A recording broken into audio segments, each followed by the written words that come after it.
Ahoy from Dallas. This is the Rorschach Ocean update from the 31st of December 2024, a summary of what's going down in the 70% surface of the Earth covered in salt water.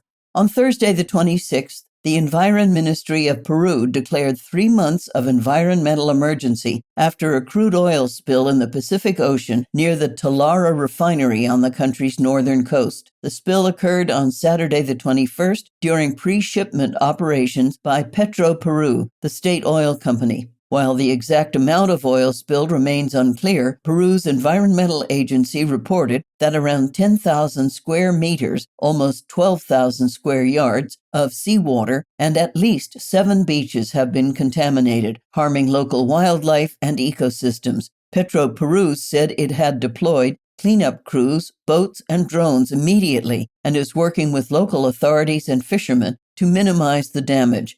Fishermen also reported losing income and livelihood as they haven't been able to work since the spill. Last week, we talked about Donald Trump's statements on the Panama Canal, criticizing the excessive fees and demanding changes or a return of the canal to U.S. control, sparking debates over the canal's management and its geopolitical significance. In response, on Sunday the 22nd, José Raúl Mulino, Panama's president, rejected Trump's statements, affirming full Panamanian control of the canal and defending the current fee structure. Recall that fees set by the Panama Canal Authority have risen in the past year due to severe droughts reducing canal capacity and causing delays. The Panama Canal, used mostly by the U.S. and China, is crucial for global trade, connecting the Pacific and Atlantic Ocean with nearly 10,000 ships carrying over 423 million tons of goods annually. Talking about the Atlantic, a recent study published on Tuesday the 24th in the journal Nature explored changes in sea temperatures in the North Atlantic affecting weather predictions in Europe and Asia.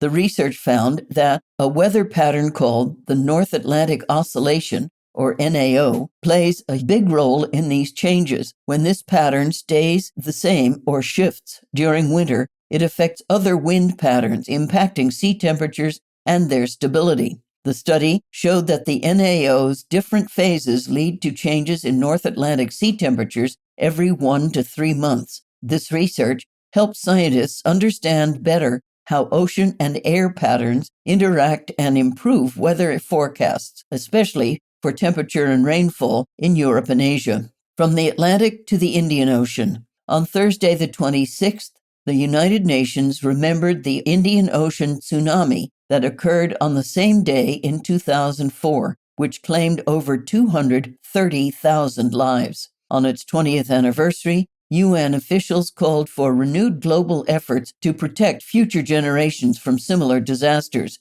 The tsunami, triggered by a 9.1 magnitude earthquake off Indonesia's coast, devastated multiple countries, displacing over 1.7 million people. In response, the international community made significant progress in disaster preparedness, including the establishment of the Indian Ocean Tsunami Warning System, which now alerts coastal areas in minutes. However, climate change has increased the risk of such disasters. The UN stressed the need for continued proactive measures to safeguard communities in high-risk areas against future tsunamis. Next up, on Sunday the 29th, Finnish authorities moved the tanker Eagle S to an internal anchorage near Porvoo, Finland, for investigation after it allegedly damaged the Estlink 2 power cable in the Baltic Sea. The cable, which connects Finland to Estonia, was disrupted on Friday the 27th, but the impact on the electricity supply was minimal. The Eagle S, flagged by the Cook Islands, is suspected of being part of Russia's Shadow Fleet, which operates oil tankers to bypass international sanctions. This incident follows a series of similar events in the Baltic, including damage to data cables and the Nord Stream pipelines, which we reported on in previous shows, raising concerns of potential sabotage. Finland and Estonia have requested additional NATO support, which is increasing its military presence in the region in response to growing tensions. In other news, the LNG carrier Pioneer, which was transporting sanctioned Russian liquefied natural gas, or LNG, returned to the Koryak floating storage unit in Kamchatka, Russia, on Thursday the 26th, after its 4-month search for a buyer. The ship failed to secure a deal due to Western sanctions and compliance concerns. After circling the globe, it returned to Kamchatka, where the gas will remain until the gas finds a buyer. The incident highlights the difficulties Russia faces in exporting energy resources amid increasing Western efforts to cut off its energy supplies. While Russia's shadow fleet mainly consists of oil tankers, LNG carriers are now targeted as well due to sanctions. The tight scrutiny of global LNG trade, including compliance checks by buyers and insurers, contributed to Pioneer's inability to find a market for its cargo.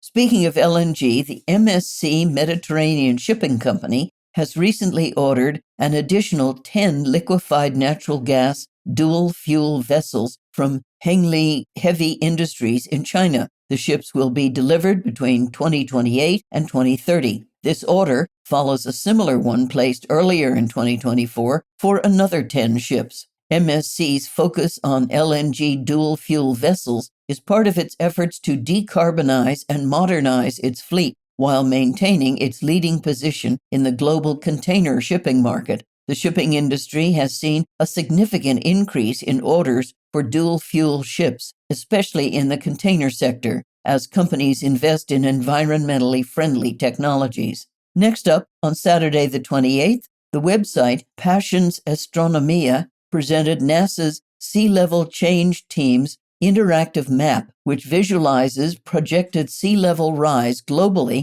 from 2020 to 2150. Based on data from the Intergovernmental Panel on Climate Change, users can click on any coastal or ocean area to see detailed predictions for specific decades. This tool incorporates extensive satellites and ground-based data, as well as advanced computer simulations to highlight the effects of various processes driving sea level changes. These include glacier and ice sheet melting, ocean water thermal expansion, and shifting circulation patterns. It aims to empower citizens and governments to better understand and prepare for future scenarios shaped by climate change. To check out the map, follow the link in the show notes.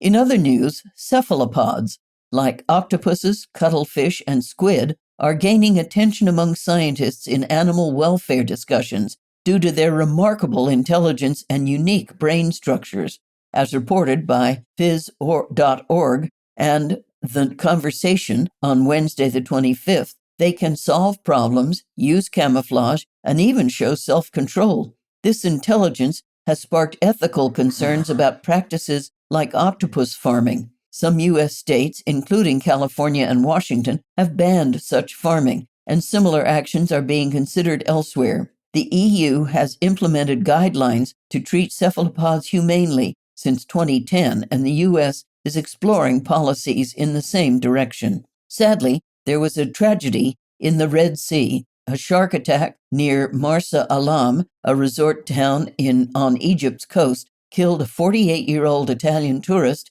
and injured another, aged 69. The Egyptian Environment Ministry reported that the incident occurred on Sunday the 29th in deep waters beyond designated swimming zones. Both men were transported to a hospital in Port Ghalib, around 30 miles or almost 50 kilometers away. The Italian Foreign Ministry confirmed the victims' nationalities. In response to the attack, authorities temporarily closed swimming areas in Marsa Alam and launched an investigation. Shark attacks in the Red Sea are rare. According to the Shark Research Institute, there have been only 4 confirmed fatalities in the last decade in the region. Closing with the Australian Antarctic Program, which on Monday the 30th shared photos from 2024 showcasing unique wildlife, dramatic landscapes, and the work of its expedition teams. Highlights include playful emperor penguins, rare jade-colored icebergs, and zooplanktons in the Southern Ocean. The year also saw critical operations like supply airdrops in Mawson in Canberra and search and rescue training for new expeditioners. From frozen lakes to the penguins at Macquarie Island, the images offer a glimpse into the beauty of the scientific world of the Antarctic. If you want to have a look at these amazing pictures, check out the link in the show notes. And that's it for this week. Thank you for joining us. Before leaving, we want to wish you a happy and exciting 2025. Thank you for sticking with us, sharing the podcast, and being such an amazing part of our community. We'll be here as long as you're enjoying the episodes. If you have any thoughts, ideas, or suggestions on how we can get better, don't hesitate to reach out. Shoot us an email at info@rorschach.com. We'd love to hear from you. See you next week.